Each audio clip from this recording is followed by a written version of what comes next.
Drive My Car and Sound of Metal. Two phenomenal films to come out of the strange pandemic era of cinema.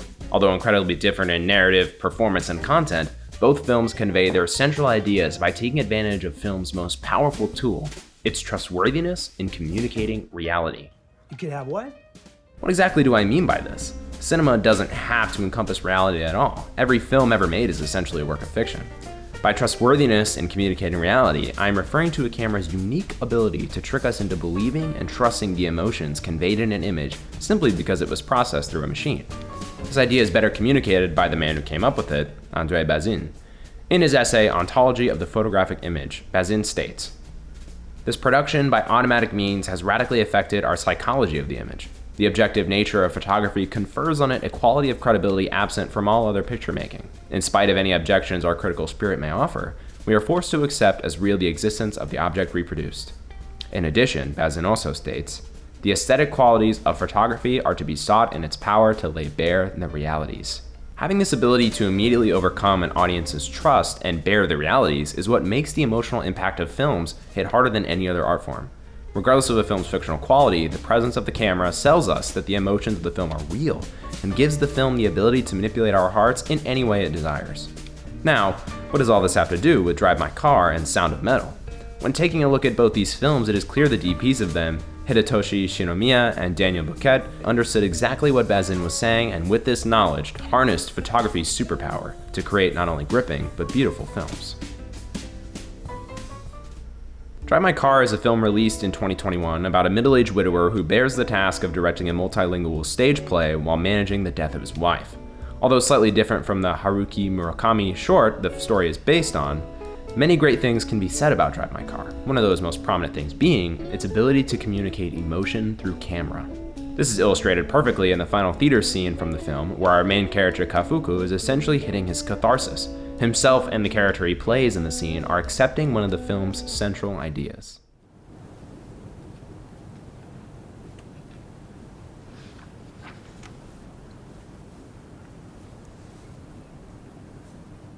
How is this message communicated? In clean and simplistic medium and wide shots.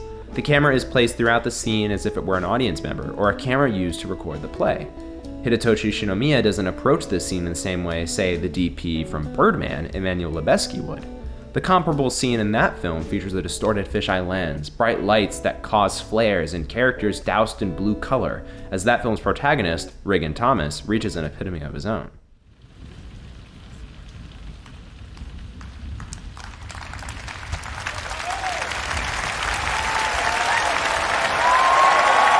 Instead, Shinomiya keeps it clean. He doesn't distort the reality of the scene. He presents it as it is. Although Birdman's approach is equally valid, I feel Drive My Car's hits 10 times harder, and it all comes back to Bazin's point. Photography's strongest ability is to present reality. If you want to sell the powerful emotional message present in your scene, maybe the best thing to do is to refrain from showing your artistic hand in a scene and show the action as it is. Maybe the best thing to do is to shoot it raw.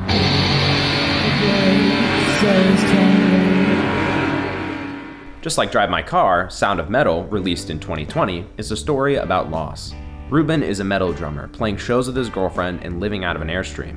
One day, he begins to lose his hearing and is forced to approach his life without sound. Sound of Metal differs from Drive My Car in the sense of camera, but still understands Bazin's ideas just as well.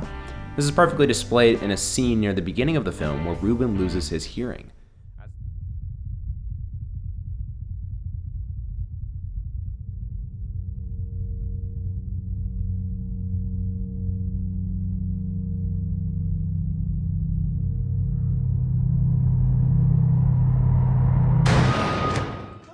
As the sounds of the show die out and Ruben's hearing starts to fade, the camera transitions to a handheld tracking shot.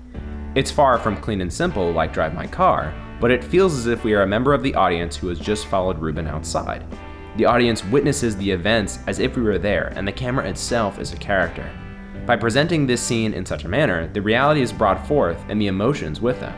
An alternative take on a similar scene can be found in Season 1, Episode 1 of Daredevil. After an accident involving a chemical spill, child Matt Murdock begins to lose his sight. Undoubtedly a tragic scene. Yet the coverage here feels crafted and selected. It conveys the information of the scene exactly through cherry-picked close-ups and inserts. A shame for a show with such amazing wonders. Now imagine if the scene was shot as it is in Sound of Metal. We follow Matt's dad to the floor, we whip around to see what's happened, and we hold on to our screaming son as he begins to lose his sight, all in beautiful handheld camera work. We get all the rawness, all the imperfections. The emotional power in a sequence like that is unmatched, and it's because it's coming back to the central idea that photography is most powerful when it's being used to bear reality. One thing to make clear in this video is that I am not advocating for the usage of purely documentary-like filmmaking. Keeping the shots simplistic or handheld from perspectives we could achieve with our own eyes is often not the way to go for many scenes, and I do love both Birdman and Daredevil. However, I will argue that when you pander to the strength of your tools, your films can be so much more. As we've stated many times before, photography's power as an art form is in its ability to bear reality, to create that instant trust in its audience and sell us on emotion. Revealing this through flashy, creative choices or a boring shot selection casts doubt over your images. Even though many enjoyable films disregard this fact and treat their shots as their canvas, when putting it under microscope, to me, Bazin's point appears undeniable. All of the arts are based on the presence of man. Only photography derives an advantage from his absence.